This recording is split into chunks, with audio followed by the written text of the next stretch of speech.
Hey guys, I'm cmasupra and welcome to a tutorial in War Thunder on how to take off and land in a full real battle using a mouse. If you want to know how to do it with a joystick, I'm releasing another video today, the same day as this video at the same time as this video, on how to do this with a joystick, but this one's going to be on how to do it with a mouse.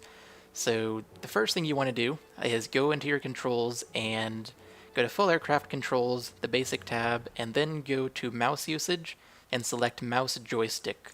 By default, at least for me, it was on relative control, but you want to be on mouse joystick so that you can actually compete with people who are using a joystick, because with relative control, you really cannot even turn your plane very fast at all. So mouse joystick is definitely the way to go. The next thing I recommend you do, you don't really have to do this, is go to mouse joystick screen size and max it out. That'll let you have better fine-tuned control over your plane, and I'll actually show you that, but I highly recommend you max this out. I know a lot of people who don't, but they maybe just don't even look at the controls here. I don't know, but I highly recommend you do max that out. And by maxing it out, what you're doing is you see these white, the four white pieces of a circle, I guess you could say, on my screen. These four white things are the mouse joystick area, and then I have this dot. As you can see on my dashboard, this is my mouse. And as I move it around in the mouse joystick area, it's as if I have my joystick, my virtual joystick, in that area of its range of movement. So if I move my mouse all the way down to the bottom of the joystick, it's gonna make my plane rise. It's gonna make it climb very, very fast, actually. So you almost never want to do that. You'd have it more like here if you wanted to climb. So this is the mouse joystick area. Up-down controls the elevator, which controls whether your plane goes up or down, and it is inverted just like a regular joystick. Left and right controls both your ailerons and your rudder. If I look over to the right here with my head tracker, which I highly recommend you use one, I use Face Track No IR. It only needs a webcam, nothing more. If I look over here and then I move my mouse joystick all the way to the right, you can see that my aileron on the right wing goes up, which means my plane will roll to the right. And if I look over here back at the rudder, you can see that the rudder is also moved to the right, as opposed to the left here if I move my mouse to the left.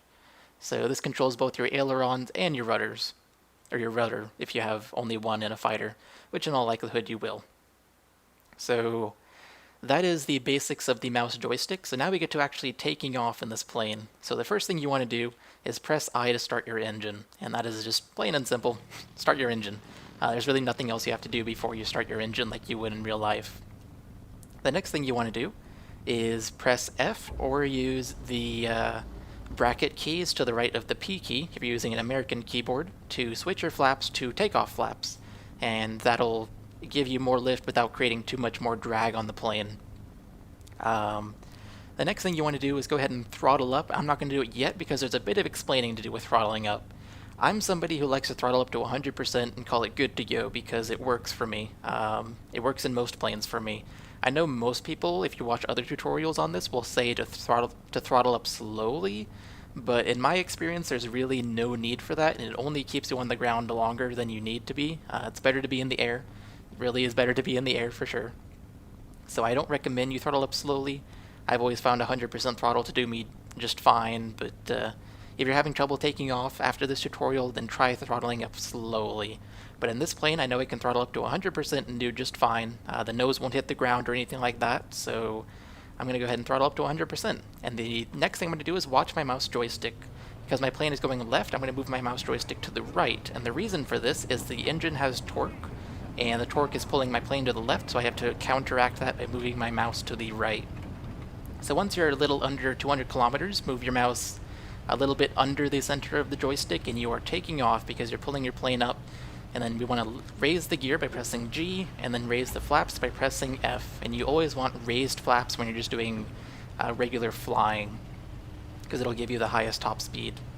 So now we are in the air, and if I wanted to control my plane, say I want to rise, I would just move my mouse down, like on a joystick.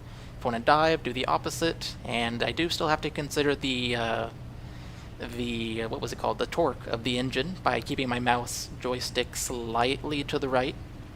So that, because like I said, the engine on this plane moves my whole plane to the left.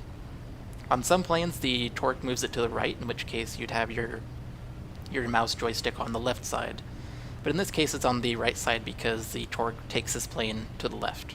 Now, as a bonus, I am going to go for that one ground target in this map, so let's go ahead and turn over there by moving my mouse to the left, and then use my elevator to push my plane what would be up relative to the plane's tilt currently.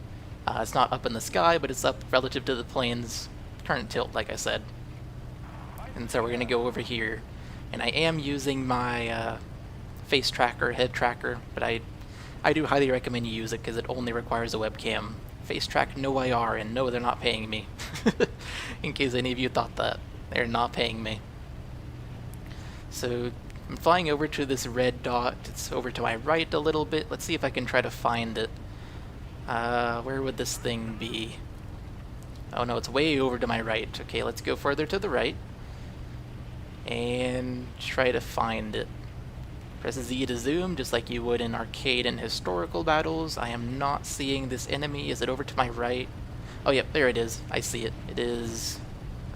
it's open. It's in that field over there. This face tracker is not the most accurate, at least with my webcam, but it does do the job okay. So I can't really point at it, is why I was mentioning that. So let's go over to this thing and try to shoot at it and kill it. Was it over here somewhere? Yeah, I see the dot. There it is. So let's try to kill this thing. I'm moving the plane over. Fire.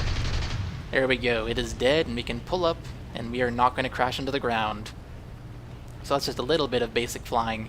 Shooting it on an airplane is much harder, but it is good practice to try and shoot down those ground targets that are given to you in these test flights. So now that I have taught you how to take off and shoot, let's go ahead and show you how to land. So I'm going to get myself lined up with the runway. I'm going to throttle down to 70% or so. 65 will do because the engine on this plane is quite strong. Now let's turn around and try to land at the airfield. It would be good to spot the airfield, but I don't have to because my map will tell me most of what I need to know. Obviously, when I get close to the airfield, I will have to have spotted it, or else I'm not going to be able to land there. Oh, it's right here. Okay, throttle down to 0. Use combat flaps to help me slow down a little bit.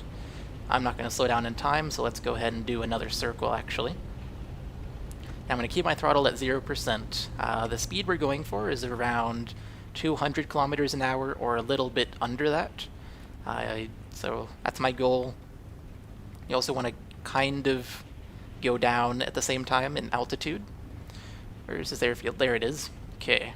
So my speed is pretty good for an approach on this airfield. I'm a little bit low though, but that is okay. It'll work for this. My speed's actually getting a little bit too low for how far away I am, so let's throttle up to 35%. And now let's drop the gear, switch flaps to landing, using either the F key or the bracket keys. Throttle down to 0, because we want to start slowing down significantly here. And one thing to keep in mind with the landing is you do want a bit of vertical speed. My speed is below 200 kilometers an hour. This is good.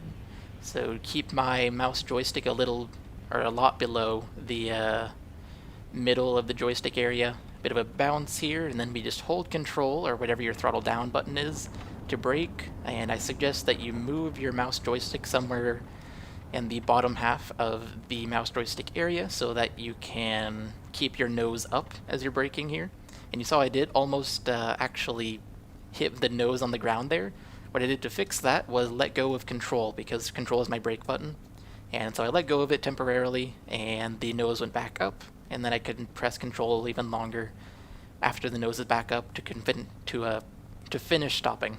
Continue and finish at the same time.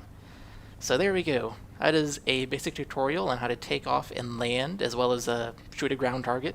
So there's not really much else to say. I guess one major thing I will say is never, when you're in the air, in most planes, almost every single plane in the game, if you move your mouse all the way to the bottom of the mouse joystick area and move your elevator all the way up, basically, you will probably stall out your right wing on most planes, or your left wing on other planes. There are some planes where you can move this all the way down. but on most planes you'll stall out one of the wings, and the result of doing that is you end up in a spin, and dealing with a spin is not fun. I'll just say that. So you almost never want to move your mouse joystick all the way down to the bottom, or the top for that matter. The way you know how far you can move it is when your plane starts rattling as you're slowly moving down closer to the bottom. That's basically the limit of your plane. And of course, as I'm sure most of you know, you'll want to use combat flaps when you're trying to turn as fast as possible, because it increases the lift in your wings without creating much more drag at all. So that's just a little tip for you guys when you're in the air. Anyways, I hope you guys have enjoyed this tutorial and found it informative, and I will see you all in the next video. Bye guys.